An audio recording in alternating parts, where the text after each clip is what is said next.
सुप्रभात मित्रांनो, मी आहे आपल्या सर्वांचा मित्र हॅपी रायडर ॲडव्हेंचर अर्थात हॅपी रायडर गजानन पाटील. आपण आज आलेलो आहोत वज्रेश्वरी देवीच्या दर्शनाला. सकाळी खूप लवकर निघालो होतो आम्ही, त्यामुळे सुरुवातीलाच हे एक मातोश्री हॉटेल आहे. हे काका आमच्या ओळखीचेच आहेत, माझे मित्रच आहेत. मी नेहमीच त्यांच्याकडे येतो, चहा नाश्त्याचा लाभ घेत असतो.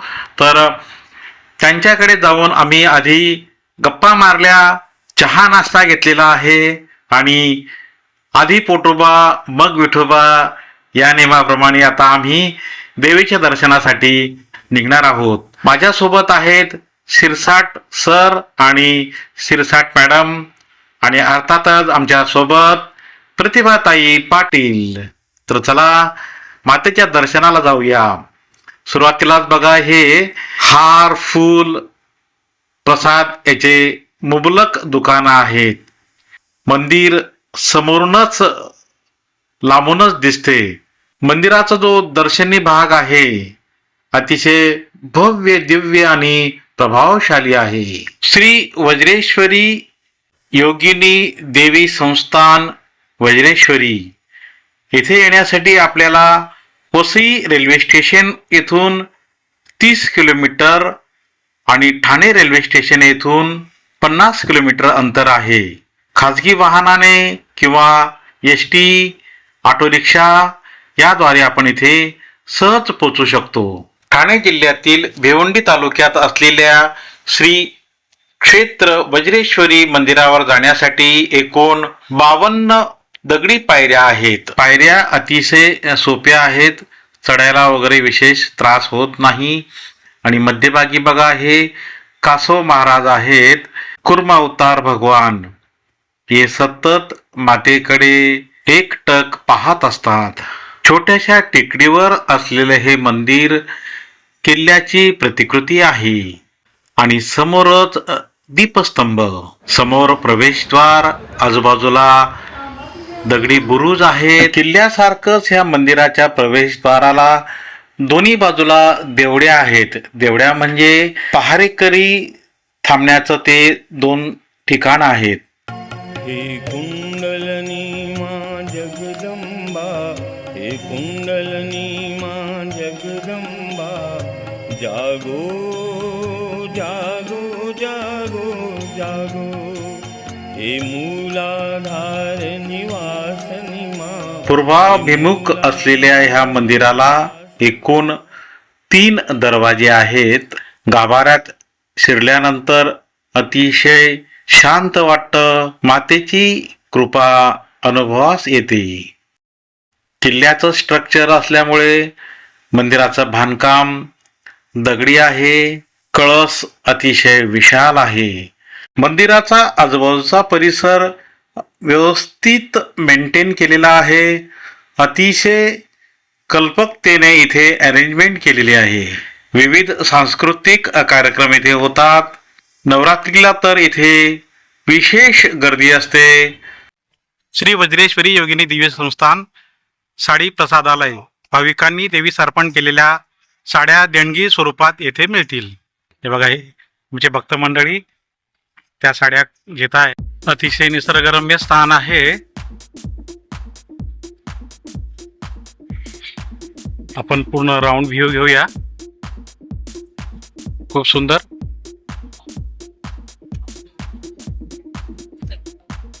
मंदिराच्या परिसरात त्रिमुखी दत्त भगवानांची सुंदर मूर्ती आहे.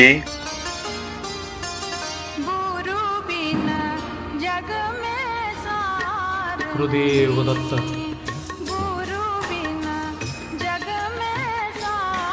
श्री गुरुदेव दत्त.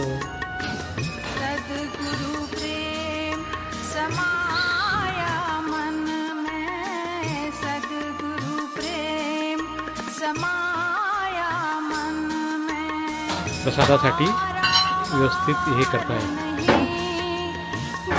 हरिओम हरिओम दादा. आज फारशी गर्दी नाहीये. दुपारच्या जवळजवळ 11 वाजलेले आहेत.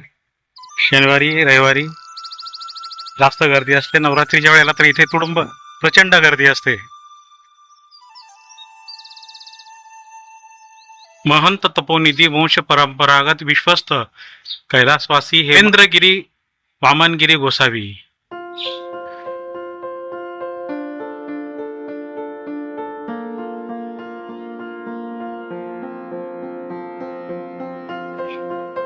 हे शिवलिंग आहे मंदिराच्या आवारातच. नंदी महाराज विराजमान आहेत. दीपमाला पूर्वीच्या जमान्यातले छोटस आहे. हे बघा, ही दीपमाला अशी छोटीशी आहे इथे. गणपती बाप्पा मोरया, गणपती बाप्पा मोरया आहे. गणपती बाप्पा विराजमान आहेत. हे नंदी भगवान सतत भगवंताकडे बघत आहेत.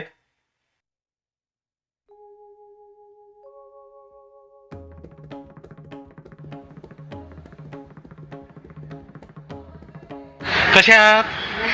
मजेत आहात?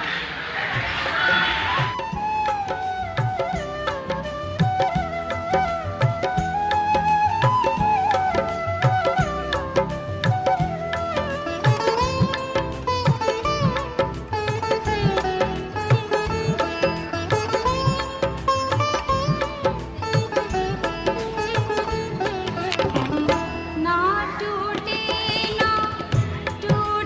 माला, ना टूटे माला, नाम गुरु गुणगान की, नाम गुरु गुणगान की, जग से हट कर गुरु चरणों में, जग से हट कर गुरु चरणों में. वज्रेश्वरी मातेच्या दर्शनाला आपण आलेलो आहोत. आणि बघा किती सुंदर नजारा आहे. गुरु चरणों में जानकी. पोर्तुगीजांचे राज्य येथे होते. त्यावेळी पोर्तुगीजांनी तमाम सर्व समाजाला अतिशय त्रास दिला, जुलूम केले. त्याच्या तक्रारी पेशव्यांच्या कानी आल्यात. थोरले बाजीराव पेशव्यांनी चिमाजी अप्पांना वसईचा किल्ला सर करण्याचा आदेश दिला. थोर सेनानी पराक्रमी चिमाजी अप्पांनी वसईचा किल्ला लढवताना शर्थीचे प्रयत्न केले, पण वसईचा किल्ला सर होत नव्हता. चिमाजी अप्पांनी वज्रेश्वरी मातेला मनोमन प्रार्थना केली, हे माते, मला या मोहिमेत यश दे. त्या दिवशी रात्री चिमाजी अप्पांना एक स्वप्न पडलं. पक्ष्यांचा थवा एका दिशेने उडत चाललेला आहे असा संकेत त्या स्वप्नात दडलेला होता. चिमाजी अप्पांनी सकाळी उठून ज्या बाजूने पक्ष्यांचा थवा उडला त्या बाजूने वसईच्या किल्ल्यावर जोरदार आक्रमण केले आणि वसईचा किल्ला मराठ्यांच्या ताब्यात आला. नवस बोलल्याप्रमाणे चिमाजी अप्पांनी वज्रेश्वरी मातेचे मंदिर इथे बनवलेले आहे. त्यामुळे वज्रेश्वरी मातेचे मंदिर हुबेहूब किल्ल्याची प्रतिकृती बनवलेली आहे.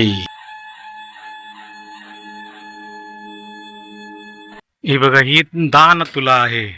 तुम्ही इथे दान पण देऊ शकतात आपल्या वजना एवढं. हे बघा, इथे हा तराजू आहे.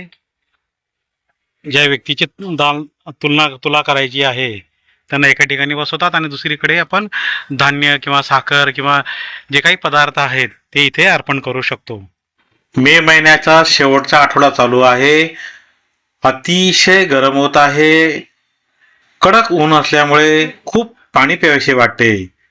संस्थेने छानपैकी थंड पाण्याचे कूलर इथे ठेवलेले आहेत. त्यामुळे आम्ही पोटभर थंड पाणी पिलेलं आहोत. मित्रांनो, अशा प्रकारे वज्रेश्वरी मातेचं दर्शन आमचं झालेलं आहे. आता आम्ही परतीच्या प्रवासाला लागत आहोत. अतिशय आनंद होत आहे. इतकं छान स्थान आम्हाला दर्शन घ्यायला मिळालेलं आहे. मातेच्या कृपेने सर्वांच्या मनोकामना पूर्ण होत ही मातेच्या चरणी नम्र प्रार्थना. हे माते, जे जे तुझे भक्त हा व्हिडिओ पाहत आहेत त्या सर्वांना तू सुख, समृद्धी वैभव प्रदान कर. मित्रांनो, तुम्हाला हा व्हिडिओ नक्कीच आवडलेला आहे. कृपया व्हिडिओला लाईक करा, शेअर करा, सबस्क्राईब करा आणि हो, हाईप बटन अवश्य दाबा. धन्यवाद. जय हिंद, जय महाराष्ट्र. डाली डाली फूलों की तुझको बुलाए रे मुसाफिर,